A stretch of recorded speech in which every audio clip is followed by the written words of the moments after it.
It feels like the phrase deep state just appeared out of nowhere, right? Like one day it was just everywhere, all thanks to a single tweet back in 2017.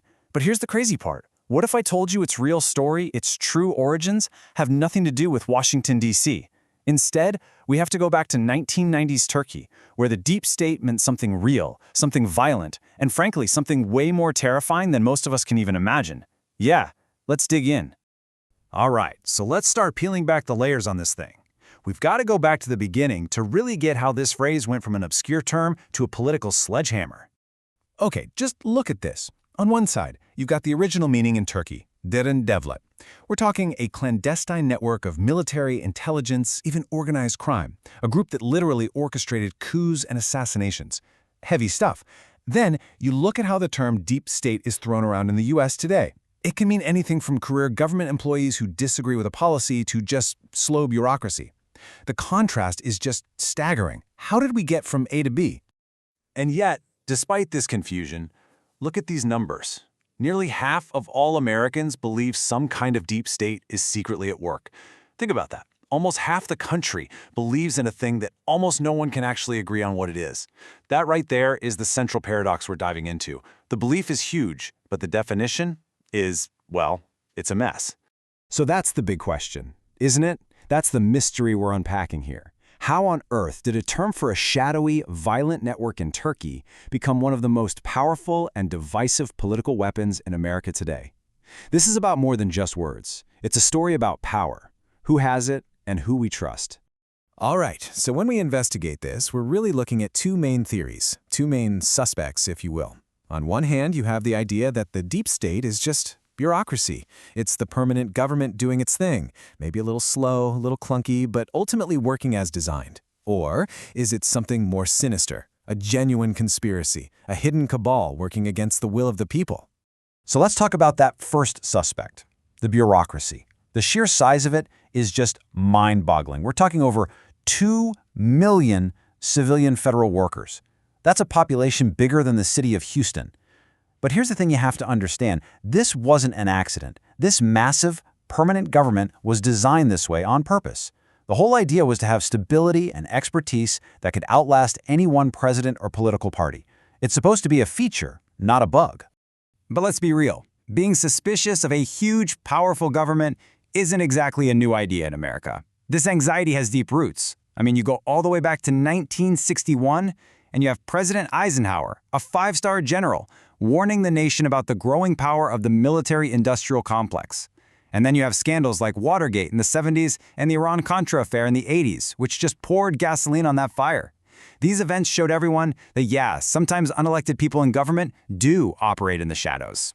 So this simmering distrust was there for decades. And then a former congressional staffer named Mike Lofgren comes along. He writes this book where he basically gives this feeling a name. He talks about a hybrid association of government and private interests that was calling the shots. He called it the deep state. And in doing so, he basically handed a lit match to a political powder keg, right before it exploded into the mainstream. So the debate gets more and more heated, more polarized, it's all shouting, no listening.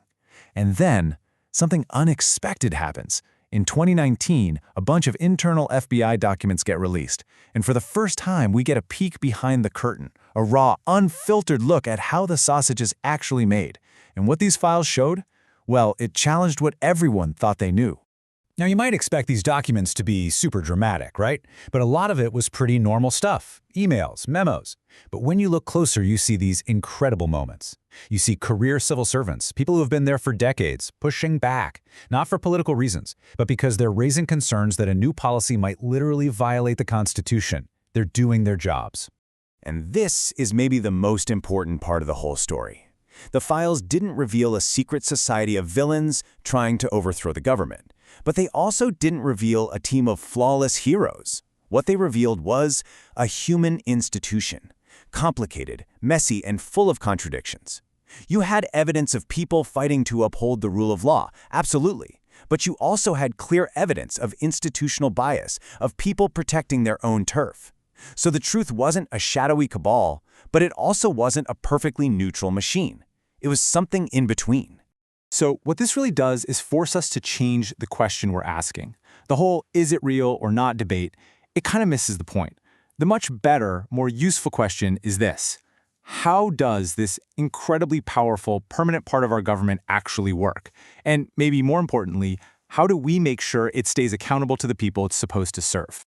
Okay, so we've looked at the word's violent origins, we've looked at the two main theories, and we've even peeked inside the FBI's own files. I think it's time to deliver a verdict.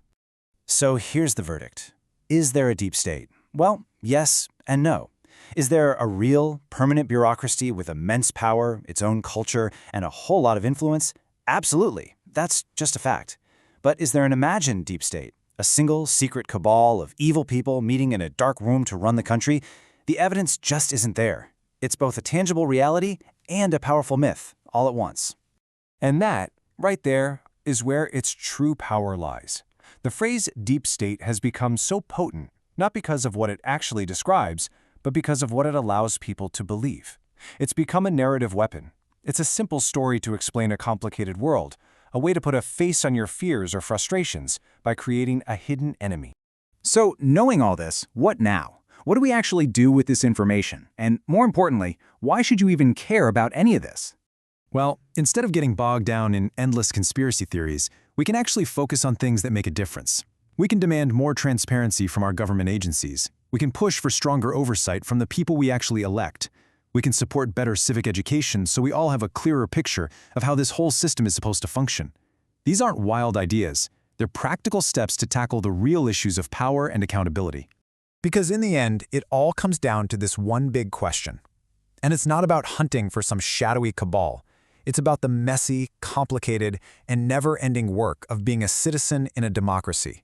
How do we, you and me, ensure that the massive, powerful institutions that work for us remain accountable to us? That's not some mystery for other people to solve. That's a challenge for every single one of us.